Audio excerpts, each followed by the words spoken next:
Bank तो कहती है कि हमें हर महीने किस्त चाहिए, भगवान नहीं कहते कि तुम हर महीने हमें किस्त दो। भगवान कहते हैं कि बस तुम हमारा उपकार मानते रहो, बस हमारी ओर देखते रहो कि प्रभु आप भक्ति करना चाहते हैं तो भक्ति का एक सरल तरीका है, भगवान की तरफ देखो और कहो कि प्रभु हम आपके ऋणी हैं। बस इतना कहा करो रोज, हे प्रभु आपने आंखें दी हैं देखने को, ना दिया होता तो हम अंधे होते, पांव दिए हैं चलने को, ना दिया होता तो लंगड़े होते, हम आपके ऋणी हैं। हम आपके क्या हैं? ऋणी हैं। आप भगवान के ऋणी हो, ये बात सही है कि गलत है? कितने लोग मानते हैं कि हम भगवान के ऋणी हैं? मैया बैठ जाओ, हम भगवान के क्या हैं? ऋणी हैं। मानते हो, अच्छी बात है, रोज कहा करो। यही धर्म, आपने किसी से कर्जा लिया है तो जिससे लिया है वो जहां मिले उनका धन्यवाद दो कि भैया आपने मुसीबत में हमारा 5,000 रुपए देकर 50,000 रुपए देकर साथ दिया है, हम जल्दी ही चुकाएंगे। आप भले, अच्छा ऐसा है कुछ लोग क्या होता है पैसे लेते हैं और 1 महीने बाद जब वो मांगने वाला देने वाला मांगे तो भाई साहब हमारे पैसे वापस करो, तो आप कहते हैं जी खा के भागे जा रहे हैं क्या? ये कहना आपका धर्म नहीं है। एक तो उसने आप पर उपकार किया है और आप उपकार करने वाले पर अपकार कर रहे हो,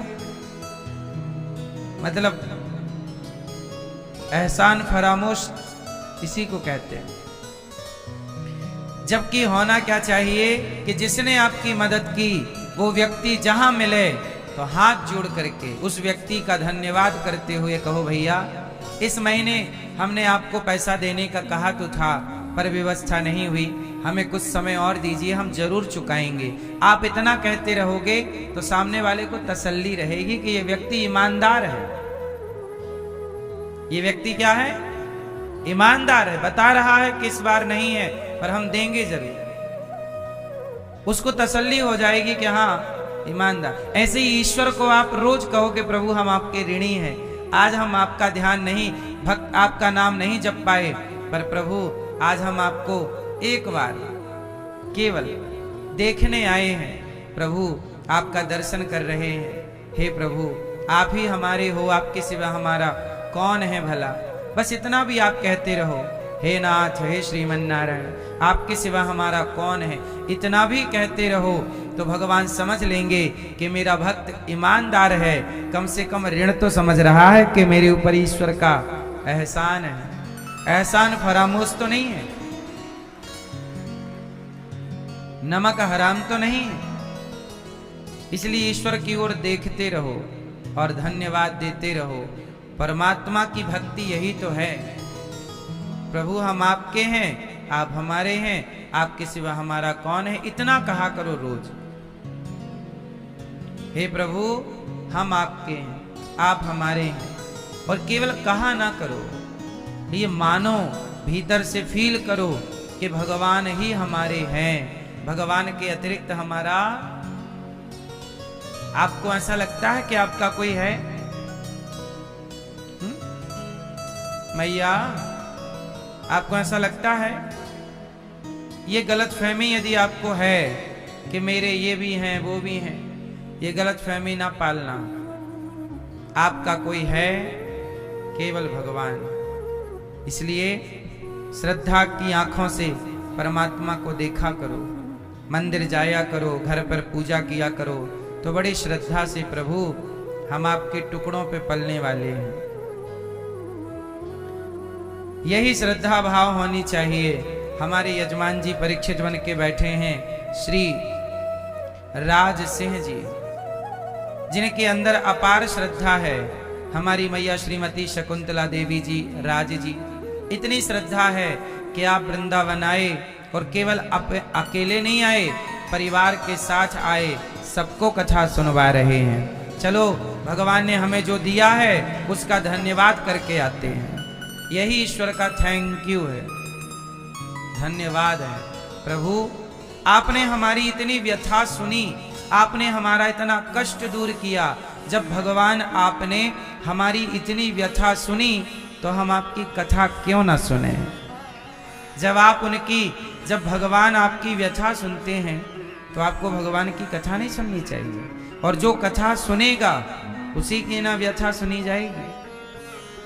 इसलिए हमारे राज सिंह जी परीक्षित बनकर कथा सुन रहे हैं। शकुंतला मैया, आपके पुत्र संदीप कुमार जी, पिंटू देवी जी और संजीत कुमार जी, मंजू देवी जी, रौनक ऋषभ दक्ष जी, विधि और समस्त चौधरी परिवार, स्वर्गीय श्रीमती चिंता देवी जी की स्मृति में और भाई स्वर्गीय श्री शंकर लाल जी की स्मृति में आप नई दिल्ली से आए हैं और खरखंडी रौंद से हैं। बड़ा पुण्य का कार्य आपने किया है। समस्त चौधरी परिवार की ओर से ये आयोजन आपने जो किया है, आपके पितरों को लोक परलोक सब कुछ कृतार्थ कर दिया आपने। अभी 29 अप्रैल से 5 मई तक यहाँ भागवत जी के पोथी पाठ होंगे। आप भी अपने माता पिता को भागवत अवश्य सुनाओ। पितरों के नाम से पोथी पाठ यहाँ पर अभी भी पोथी पाठ चल रहे हैं। सैकड़ों परिवार ने अपने पितरों के लिए, पूर्वजों के लिए। आप में से कितने लोगों का यहाँ पोथी पाठ चल रहा है? हाथ उठाइएगा। इतने सारे भक्तों का यहाँ ये पोथी पाठ चल रहा है। आपने अपने पितरों के लिए उनकी सदगति के लिए आयोजन किया है। आपने जिस उद्देश्य की पूर्ति के लिए किया है, भगवान आपका वह उद्देश्य अवश्य ही पूरा करेंगे। तो आप भी पोथी पाठ जो अगला होगा उसमें आप भी पितरों की सदगति के लिए। भागवत जी क्यों सुनी जाती हैं? भागवत जी सुनने के मुख्य 2 कारण हैं। पहला, जिसकी गया श्राद्ध से भी मुक्ति नहीं होती, किसी कारणवश उस व्यक्ति की भागवत सुनने से मुक्ति हो जाती है। तो अपने माता पिता जीते जी हैं तो उन्हें भागवत सुनाओ, नहीं सुना पाए और मृत्यु हो गई तो उनके निमित्त भागवत जी का कार्य जरूर करना चाहिए, जरूर भागवत सुनाना चाहिए। हमारे सनातन में कहते हैं पुनर्जन्म होता है। क्या होता है? जन्म। मृत्यु हुई तो क्या होगा? जन्म होगा। मृत्यु हुई तो क्या होगा? जन्म होगा। जन्म जरूरी है, जरूर होता है। अच्छा, अगला जन्म कहां होगा हमारा? आप ये बताओ, आप लोग अपना घर बनाने की प्लानिंग करते हो कि नहीं? बच्चों को पढ़ाने लिखाने की प्लानिंग करते हो कि नहीं? गाड़ी घोड़ा खरीदने की प्लानिंग करते हो कि नहीं? हर चीज प्लानिंग से होती है। घर बनेगा प्लानिंग से। तो मैं कहता हूं कि इस जन्म में ही अगले जन्म की प्लानिंग क्यों नहीं कर लेते थोड़ी सी? अब आप कहोगे किसने देखा है? नहीं देखा है। अच्छा ये बताओ भैया, आपने अपना बुढ़ापा देखा है? भाई साहब आपसे पूछ रहा हूं, आपने अपना बुढ़ापा देखा है? अब किसी जवान लड़के से कहो, जवान लड़की से कहो कि क्यों बहन तुमने अपना बुढ़ापा देखा है? लड़के से कहो बुढ़ापा देखा है, वो कहेगी कि मैंने नहीं देखा। अरे नहीं देखा इसका मतलब ये थोड़ी है कि नहीं आएगा। हमने बुढ़ापा अपना नहीं देखा, इससे ये सिद्ध तो नहीं हुआ कि बुढ़ापा नहीं आएगा। आएगा ना। जवानी आई है तो बुढ़ापा भी आएगा। इसलिए जवानी में ही कुछ बुढ़ापे की प्लानिंग कर लेनी चाहिए। जैसे जवानी है तो बुढ़ापा भी आएगा, प्लानिंग कर लो थोड़ी सी। ऐसे ही ये जीवन है तो मृत्यु भी आएगी, उसकी भी प्लानिंग कर लो। और मृत्यु आई है तो अगला जीवन भी आएगा, उसकी भी प्लानिंग अभी कर लो। अब आप कहते हो जी किसने देखा है? नहीं, ये मूर्ख लोगों की बातें हैं। किसने देखा? नहीं, नहीं देखा। नहीं तो बहुत चीजें हमने नहीं देखी। क्यों भैया? बहुत चीजें हमने नहीं देखी, पर नहीं देखी तो क्या उनकी प्लानिंग आप नहीं करते? फिर कई बार स्त्री के पेट में बच्चा आता है, अभी पैदा हुआ नहीं है कि मां उसका नाम सोचने लग जाती है। होगी लड़की होगी तो ये रखूंगी, लड़का होगा तो ये रखूंगी। बोलो हाँ। तो भाई जो चीज नहीं देखी उसकी भी तो प्लानिंग हो रही है ना। बेटा कहां देखा तुमने अभी तक? पेट में है, पर प्लानिंग है कि नहीं? बोलो हाँ। तो जब हर चीज की प्लानिंग है तो आज ये जीवन अच्छा है आपका, तो अगला और अच्छा हो ना, अगला और अच्छा हो, उसकी प्लानिंग अभी से करनी पड़ेगी। जो कल किया था वो आज मिला है। अब जैसे उदाहरण से देखो, कई बार मैं बताता हूं आपको कि दशरथ जी को, कौशल्या जी को राम क्यों मिले। आपने कहा दशरथ जी के बेटे भगवान हैं, कौशल्या जी के बेटे भगवान हैं। आपने तो ये देखा दशरथ कौशल्या, पर दशरथ कौशल्या को पुत्र के रूप में भगवान क्यों मिले? सवाल ये है। तो दशरथ जी ने प्लानिंग की थी। क्या प्लानिंग की? दशरथ कौशल्या पिछले जन्म में मनु शत्रुपा थे, और पिछले जन्म में इन्होंने प्लानिंग की थी। पिछले जन्म में 10,000 वर्षों तक तपस्या की। ध्यान से समझिएगा, पिछले जन्म में इन्होंने 10,000 वर्षों तक क्या किया? तपस्या की, मनु शत्रुपा ने। और जब तपस्या से भगवान प्रकट हुए, मांग मांग वरदान, क्या मांगती हो मनु? मनु जी और क्या मांगती हो शत्रुपा? मांगो। कहा कि प्रभु मुझे आप जैसा पुत्र चाहिए, मुझे आप जैसा। कॉन्सेप्ट क्लियर है ना? क्या चाहिए? आप जैसा। अब भगवान कंफ्यूज हो गए कि मेरे जैसा कहां से लाऊं, मेरे जैसा कहां से लाऊं? तो मेरे जैसा तो केवल मैं ही हूं, मेरे जैसा तो केवल, भाई भगवान के जैसा और कौन है? नाम बताओ। भगवान के जैसे केवल भगवान है। सूर्य के जैसा और कौन है? सूर्य। अब क्या कहा जाए? ये सूर्य के जैसा है। भाई सूर्य के जैसा और कौन है बताओ? सूर्य के जैसे केवल, समुद्र के जैसा केवल, नदी नहीं हो सकती समुद्र के जैसी। ऐसे भगवान के जैसे केवल।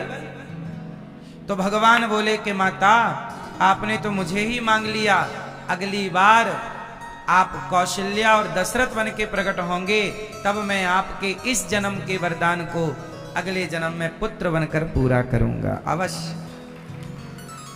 तो प्लानिंग थी कि नहीं? ऐसे ही राम नहीं आ गए, ऐसे ही राम, ऐसे ही कौशल्या जी माता नहीं बन गई, ऐसे ही दशरथ जी जगत के पालनहार के पिता नहीं बन गए।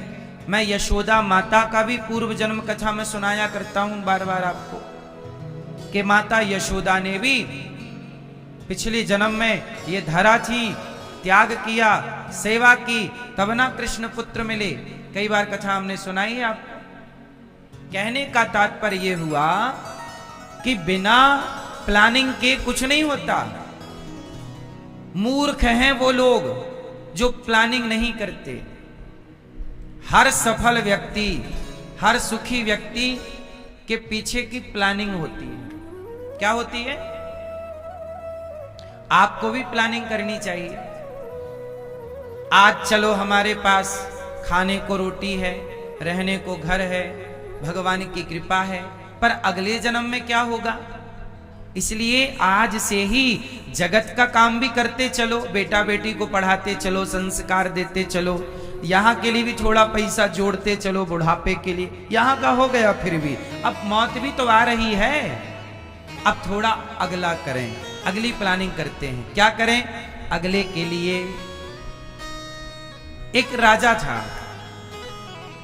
उस राजा को पता लगा कि मैं मर जाऊंगा तो मेरे साथ कुछ भी नहीं जाएगा।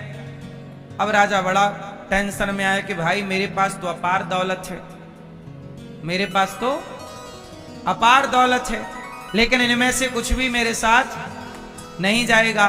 तो राजा ने घोषणा करवाई कि भाई साहब, जो व्यक्ति मुझे यहां से सब कुछ ले जाने की प्लानिंग बताएगा और ले जाने में मदद कराएगा, मैं उसे आधा राज्य दे दूंगा। बताओ कि मैं ये जितनी दौलत यहां है, ये सारी दौलत वहां कैसे ले जाऊं, क्योंकि मेरा मरने का टाइम आ रहा है। अब राजा को टेंशन हो गई, पता लगा कि भाई मरते हैं तो कुछ भी साथ नहीं जाता। अब राजा को लगा यार इतना कमाए हैं, इतना युद्ध लड़के दौलत कमाई, सब छूट जाएगा, ये तो बड़ा गलत हो गया भाई। तो राजा ने दुंदुभी बजवाई, सुनो सुनो सुनो, राजा कह रहे हैं कि जो यहां से वहां दौलत ले जाने की व्यवस्था करेगा उसे आधा राज्य दे दिया जाएगा। अब बताओ, अब सारे लोग कंफ्यूज हो गए कि भाई आज तक यहां से वहां कोई नहीं ले गया, ये राजा पागल है, कह रहा वहां ले जाने की व्यवस्था कराओ। सब आए महाराज, कुछ साथ नहीं जाता, सब यहीं धरा रह जाएगा, आपको अकेले मरना पड़ेगा, सब ऐसी चला जाएगा। याद रख सिकंदर के हौसले तो आली थे, जब गया जमी से तो दोनों हाथ खाली थे, तुम भी खाली जाओगे। राजा बोले नहीं, मैं लेके जाऊंगा सब कुछ, मैंने इतनी मेहनत से कमाया है भाई, बड़ी मेहनत की है, मैं कैसे छोड़ सकता हूं सब दौलत यहां, किसके भरोसे छोड़ूंगा, मैं लेके जाऊंगा। अब राजा पागल सा हो गया, सब बोले राजा पागल हो गया। सबसे पूछे भाई साहब बताओ ना कोई उपाय, मैं कैसे ले जाऊं, कैसे ले जाऊं, कैसे ले जाऊं। आप लोगों के पास कोई उपाय है? क्यों मैया? मैया, ए मैया, लाल मैया, है कोई उपाय कि संग जाए सब कुछ, है ना? एक आध सोना तो ले जाना मेरी माँ, वो मंगल क्या बोलते रानी वानी हार, नहीं? फिर कैसी लगोगी वहां बिना हार की?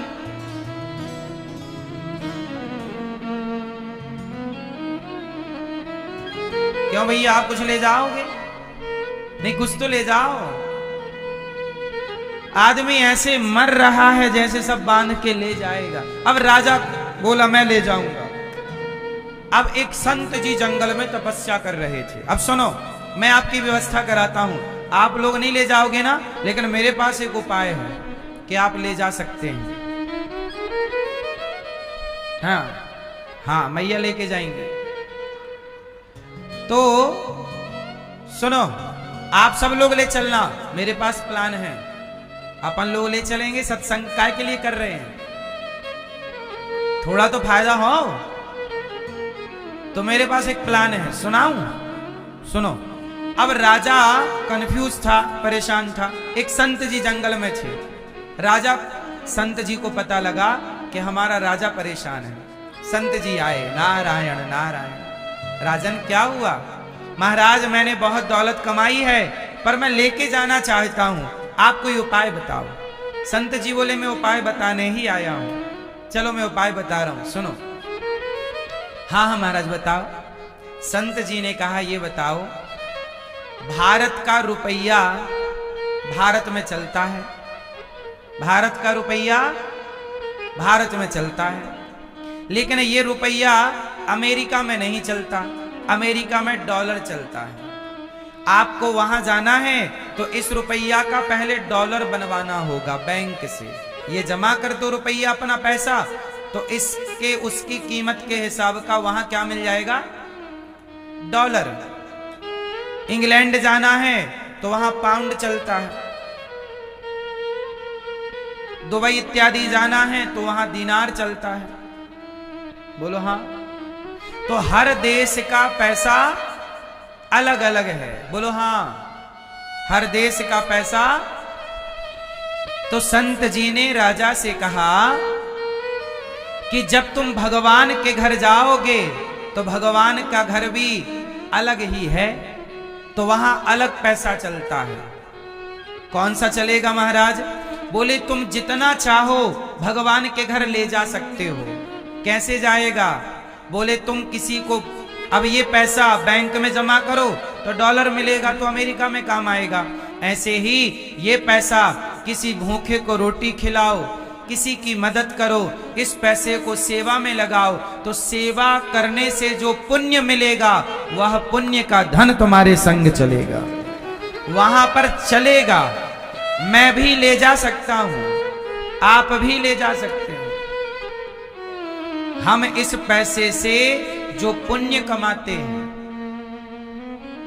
वो पुण्य हमारे साथ जाता है, और ईश्वर की अदालत में, ईश्वर के देश में पुण्य ही चलता है। पुण्यात्मा को स्वर्ग मिलता है और पुण्यात्मा को वैकुंठ मिलता है। शरणागति करने वाले को भगवत धाम की प्राप्ति होती है। तो ये पुण्य है। इसलिए मेरी मां, आप लोगों से कहता हूं कि जीवन में अगली प्लानिंग कर लो और पुण्य जरूर करो, हर पाप से बचो। ये दास अनिरुद्ध बार बार आपसे कहता है। गौरी गोपाल आश्रम में हजारों संत भोजन करते हैं, आप भी एक दिन का संतों को भोजन बंटवाओ। क्या होगा? ये पुण्य है। आप गौरी गोपाल के अन्न क्षेत्र और रसोई में सदा के लिए एक फिक्स अमाउंट छोटा सा जमा कर दो, ताकि उसके ब्याज से एक रोटी एक संत को प्राप्त होती रहे। तो आपके जीते जी भी संत रोटी खाएं, और ना रहने पर भी आपकी रोटी यहां धरती पर वृंदावन में बंटती रहे। हमें कुछ काम ऐसे कर लेने चाहिए। आप लोग प्लान करते हो ना कि हमारे मरने के बाद हमारा बेटा कैसे रहेगा, 4 पीढ़ी की प्लानिंग लोग करते हैं, तो अपनी भी कुछ क्यों नहीं कर लेते? तुम्हारे नाम का कौन भोजन कर रहा है? तुम्हारे नाम की रोटी कौन खा रहा है? जिन औलादों के लिए तुम कमाते हो वो औलादें तो तुम्हारे मरते ही आने वाली दूसरी पीढ़ी तुम्हारी फोटो भी दीवारों से हटा देगी। बोलो हाँ। तुम्हारे आने वाली दूसरी पीढ़ी तुम्हारी तस्वीर भी दीवारों से। अब आप ही बताओ ना कि आपके घरों में आपके दादाजी और दादाजी के पिताजी की तस्वीर कहां है? किस दीवार में लगा रखी है आपने? तो आपकी तस्वीर कौन लगाएगा? आप जिन औलादों के लिए करते हो, करना है, अच्छी बात है, पर कोई उपकार मान कहां रहा है? 2 पीढ़ी की तो छोड़ दो, तुम्हारा अपना बेटा ही शिकायत करता है कि हमें पिताजी ने इतना नहीं दिया। इतना देने के बाद बोलता है कि दिया नहीं, ये नहीं दिया, वो नहीं दिया। दुनिया तो शिकायत करेगी, लेकिन इस शिकायतों के बीच में कुछ पुण्य, जैसे गौरी गोपाल आश्रम में संतों को भोजन होता है, ये सेवा हमारे ना रहने पर भी चलती रहे, हमारी एक रोटी संतों को मिलती रहे, हमारे नाम से भगवान की आरती होती रहे, हमारे नाम से कोई पुण्य, गौ माता को पानी मिलता रहे, हमारे नाम से गौ माता को रोटी मिलती रहे।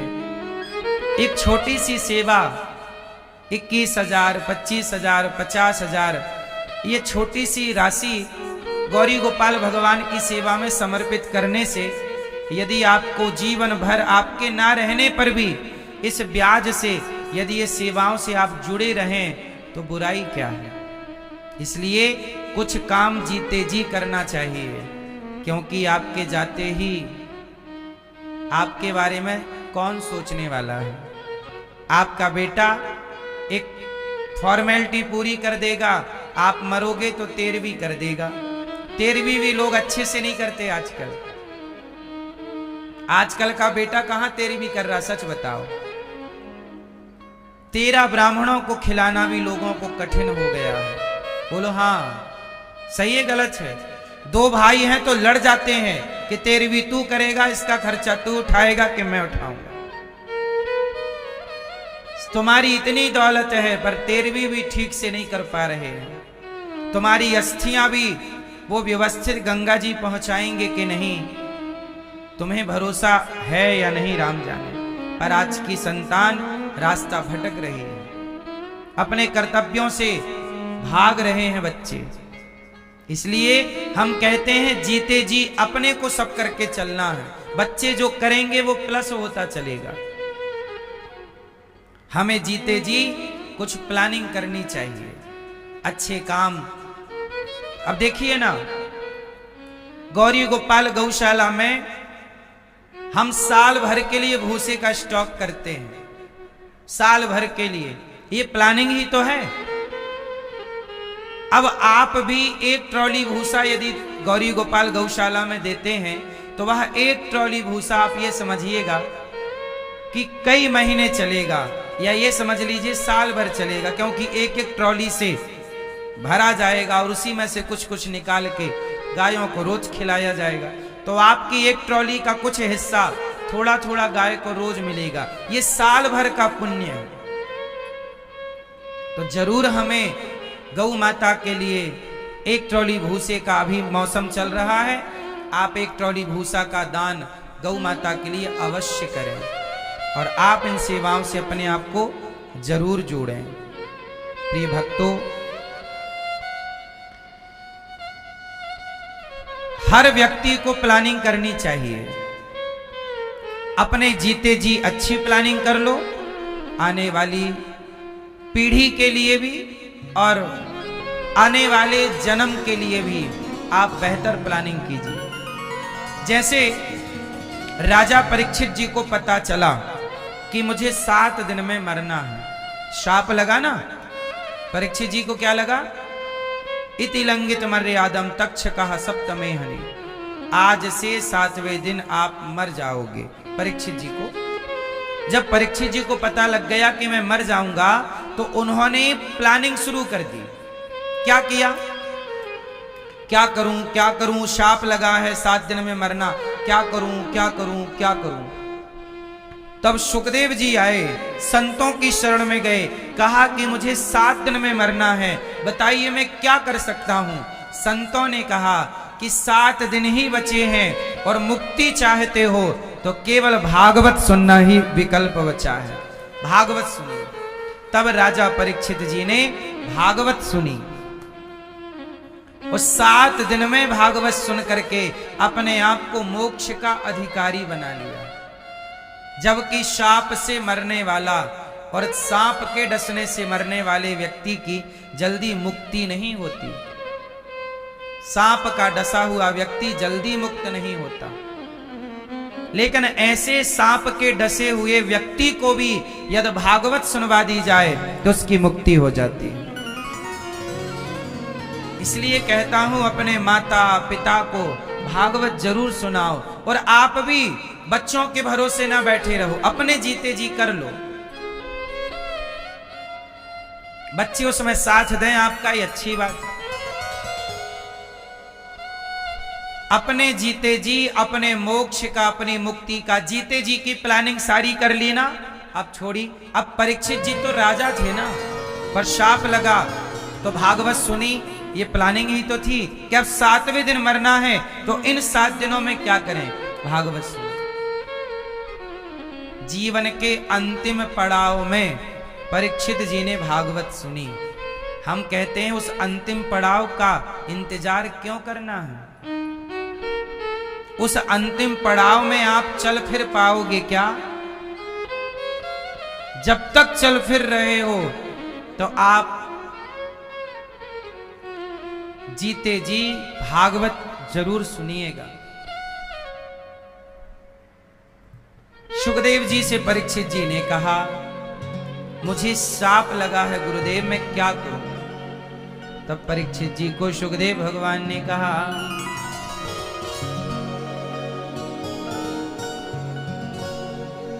वरीयाने सते प्रश्नः क्रतो लोकहितं नृप आत्मवित्सम्मतः पुंसां श्रोतव्यादिषु यः परः। हे परीक्षित जी, आपने बड़ा ही उत्तम सवाल किया।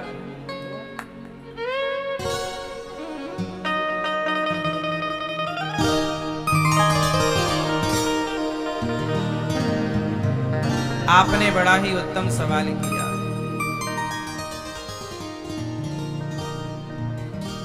निद्रया ह्रियते नक्तं व्यवायेन च वावयः दिवाचार्थे हया राजन् कुटुम्बभरणेन वा। निद्रया, परीक्षित जी ने कहा कि मैं क्या करूं, मरना है। तब कहा कि अंते नारायण स्मृति, जिसका चित्त अंत में भगवान में लग जाता है, नींद मैथुन त्याग करके जो ईश्वर के चिंतन में लग जाता है, उसकी गति ठीक ठीक ही होती है। जिसका समय कम बचा है, मैया मैया सबको जय श्रीमन नारायण, जय श्री कृष्णा, जय गौरी गोपाल। कैसे हैं आप लोग? मैया जा रही हो? नहीं। लाल मैया जा रही हो? तो कहां जा रही हो? पानी पियाओ, जाओ पियाओ पानी, जाओ।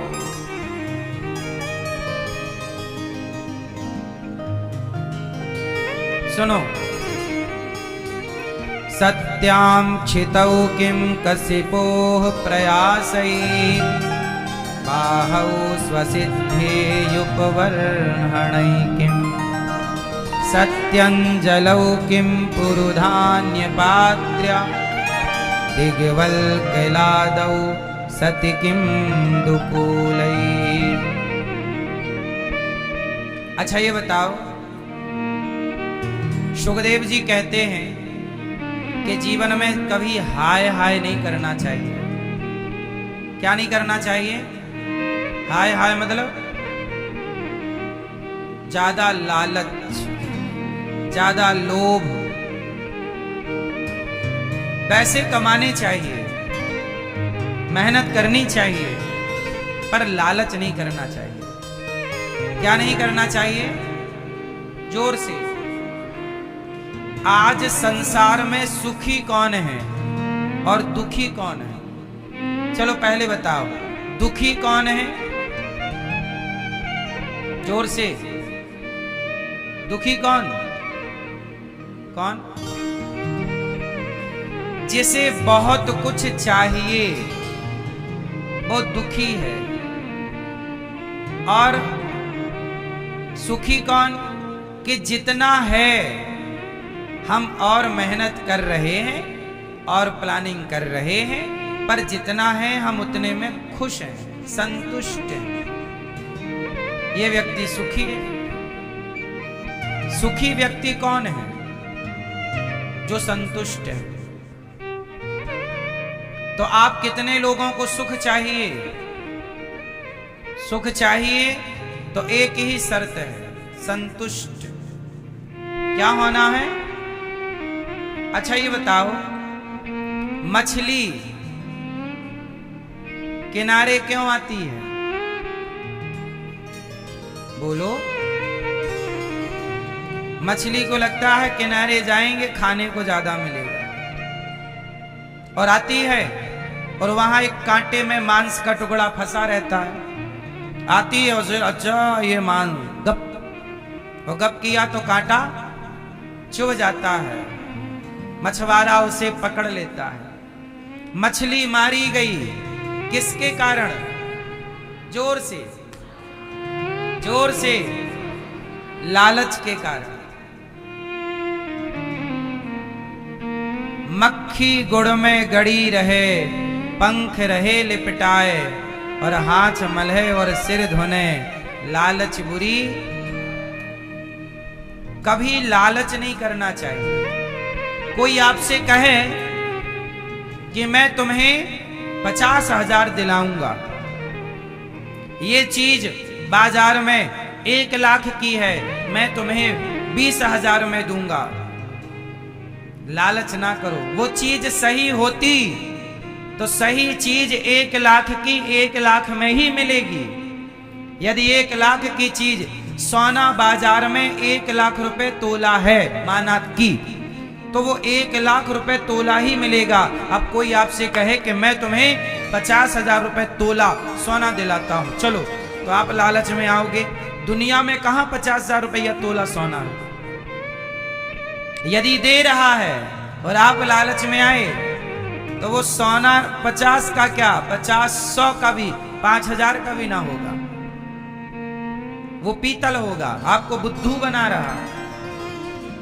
पर आप कई बार लालचों में आकर, सस्ते के चक्कर में आकर फंस जाते हैं। एक कहावत है, सस्ता रोवे बार बार। सस्ता रोवे, जोर से, सस्ता रोवे और महंगा रोवे। सस्ता सामान बार बार रुलाएगा और महंगा सामान जो ठीक होगा वो एक बार रुलाएगा कि इतना पैसा आए तब ये सामान है। इसलिए कहता हूं कि विचार करके काम करना चाहिए। कौन सी चीज सही है, कौन सी चीज गलत है। लालच नहीं। कोई आपको कह दे कि ये सस्ता हम दिला दे रहे हैं, नहीं। जीवन में संतुष्टि होनी चाहिए। मछली क्यों मारी जाती है? लालच के कारण। उसका लालच खाने का है। आप लोग भी बीमार क्यों पड़ते हो? मोमोज खा लूं, पिज्जा खा लूं, कहीं भी मिले बर्गर खा लूं, पानी पूरी खा लूं, हर बाजार की चटपटी चीज खा लूं, फिर 1 महीने बाद पता चला कि किडनी टिडिंग, लीवर में सूजन, यहां सूजन, ये दर्द। अब जाओ डॉक्टर के पास, गोली खाओ, फिर गोलियों का जो रिएक्शन होगा उसकी अलग दवाई करना, उसका जो साइड इफेक्ट होगा उसका अलग करो, फिर मरो। आपकी भी जिह्वा में काबू नहीं है, ऐसी मछली की भी काबू नहीं रहती जिह्वा में। ये नहीं कि समुद्र की गहराई में जा, गहराई ऊपर ऊपर नाचती है, इसलिए ना जाल में फंस जाती है। जो ऊपर मछली होती है वही जाल में फंसती है, जबकि समुद्र में गहराई ज्यादा। जो शार्क कहां रहती है? ऊपर के नीचे, वो उथले में कम रहती है, बीच समुद्र की गहराई में ज्यादा रहती है। तो समझदार है, हर समझदार व्यक्ति, हर जीव गहराई में रहता है, और हर 2 कौड़ी की चीज उथले में है। आप भी यदि उथले में है, ऊपर ऊपर, तब तो ठीक नहीं है। हर चीज की गहराई। बोलो हाँ। कौन सी मछली सुखी है? जो ऊपर है या नीचे है? हाँ, सुखी मीन जे नीर अगाधा। अगाध जल में मछली सुखी होती है, गहराई में मछली सुखी होती है। ऊपर होगी फंसेगी। जो ऊपर ऊपर हैं वो परेशान ज्यादा है, और जो गहरे हैं वो सुखी है। बोलो हाँ कि ना मैया। मछली लालच के कारण। अब लालच तो नहीं करोगे? और सुनो, भौरा, भौरा कमल में जाकर बैठता है शाम को। शाम होते ही कमल बंद हो जाता है, भौरा बैठा रहता है। वो चाहे तो छेद करके, क्योंकि भौरा लकड़ी में छेद कर देता है, तो कमल में कितना टाइम लगेगा? उड़ सकता है, नहीं उड़ता। सवेरे होने से पहले हाथी आता है और कमल तोड़ के खा जाता है। भौरा भी अंदर था, चला गया पेट में, मारा गया। किसके चक्कर में मारा गया? बोलो। लालच जो करेगा, चाहे वो मछली हो या भौरा, रस का लालच है उसे। किसका लालच है? हाथी कैसे पकड़ा जाता है? हाथी को पकड़ने के लिए क्या टेक्निक होती है? एक गड्ढा किया जाता है, उस गड्ढे में नकली हथनी बनाई जाती है, कागज की हथनी, काला पैंट वैंट करके। हाथी को लगता है हथनी, दौड़ के जाता है। हाथी बहुत कामी होता है, वो हथनी के बिना नहीं रहता। तो हथनी का आदी बहुत है, जहां हथनी मिली वो उसे प्यार करने लग जाता।